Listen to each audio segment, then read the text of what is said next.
Welcome to Montana Whitewater. We're here to have a fun time on the river today, but before we go out on the river, we have to go over a couple things. Rafting is inherently risky. It could possibly result in an injury or death. And hopefully through the safety talk and by listening to your guide, we'll decrease those probabilities to next to nothing. If there's any medical concerns, folks, diabetes, allergies, asthma, bad knee, bad elbow, let your guide know. If you're a non-swimmer, let your guide know. I want to make sure that everybody signed a waiver. So if you have not, please come and talk to me. I'd like to make sure that everybody had their PFD checked and tightened by a guide. It's really important that your PFD is tight on you, because if it is not, and we try to pull you back in, you will come out of your PFD. So first thing, where do you sit in the boat? There is an outside tube and an inside tube, a little crack right here. You want to sit right between them. I've got my outside toe forward, my inside heel back. That way I'm really stable in the boat. Paddling, one hand the T-grip, the other hand up from where the color changes. Forward paddling, plant the paddle in front of you and pull it out your hip. Back paddling, plant it behind you, pull it out your hip. You want to make sure you use your body when you are paddling, because these boats require momentum. Now, we also have these hold-on straps. If the guy says hold on, grab on. If you're a little nervous, you can grab on as well. These will hopefully keep you in the boat.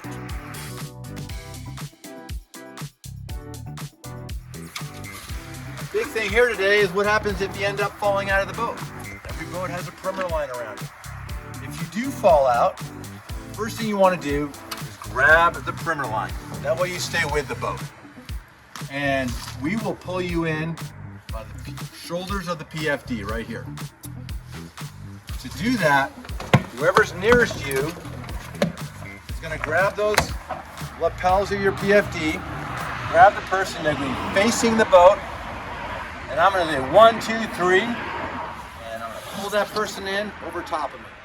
Now, if the person drifts a little bit too far away from the boat, whoever's nearest that person can extend the T-grip of the paddle to them, and they can grab onto the paddle with their hand, and we can pull them back into the boat. If you are struggling, it's a bigger person. You can't get that person back in the boat by yourself. Whoever's nearest you can help out. One hand on this side, and the other person on this side. So 2 people can bring that person back in the boat.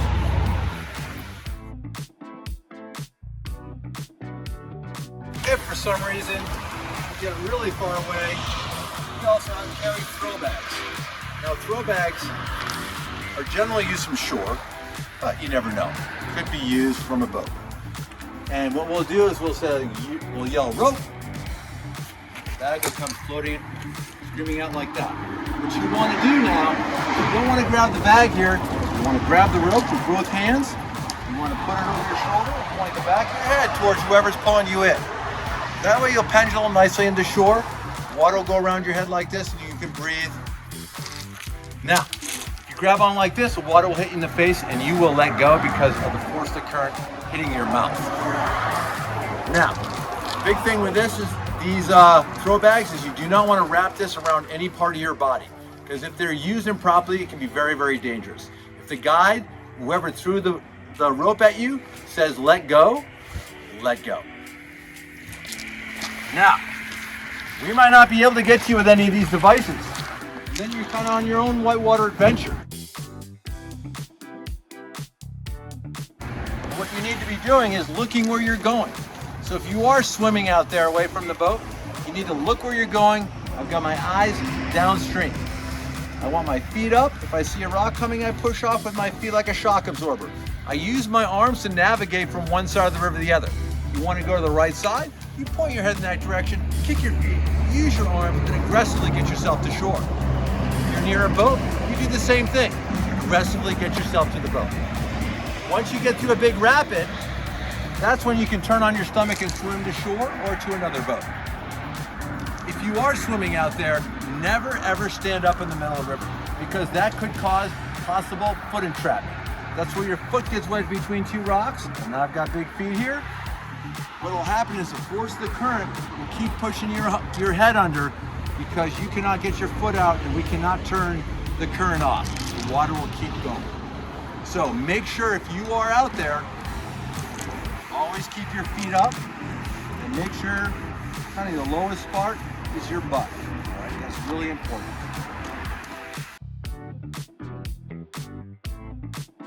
If you are out there swimming on your own and you see a tree, trees are called strainers. When they're out there, they're leaning in the water like this.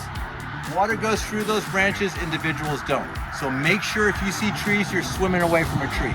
If for some reason you end up going into a tree, what you want to do, call them strainers, instead of going feet first, let's imagine that's a tree right there.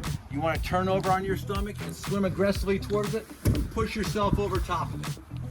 That way your feet don't get wedged underneath.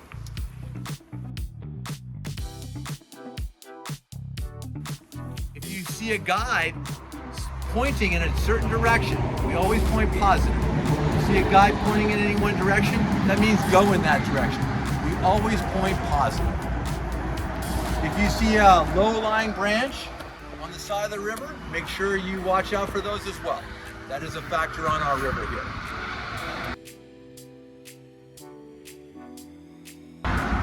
Let's imagine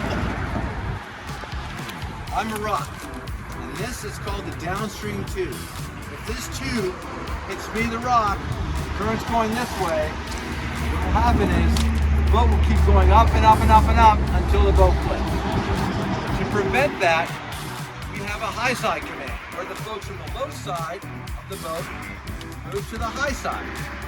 And the way that looks is falling. Don't shy away. You want to get your butt moving right over there. The folks on the high side here are actually moving themselves over as well to keep that boat from flipping. If for some reason the boat goes over and you don't see daylight, that means you are under the boat. And what you need to do is get yourself out from under the boat. The way you do that is you put your hands above your head and you will feel the boat with your hands.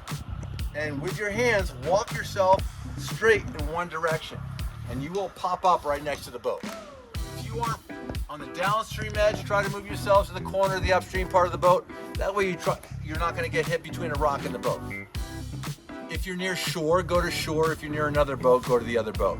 The guide in every situation is different. We'll be trying to right the boat back up and getting you back in the boat. We don't have cell service here. If you have any medical concerns, make sure your guide knows.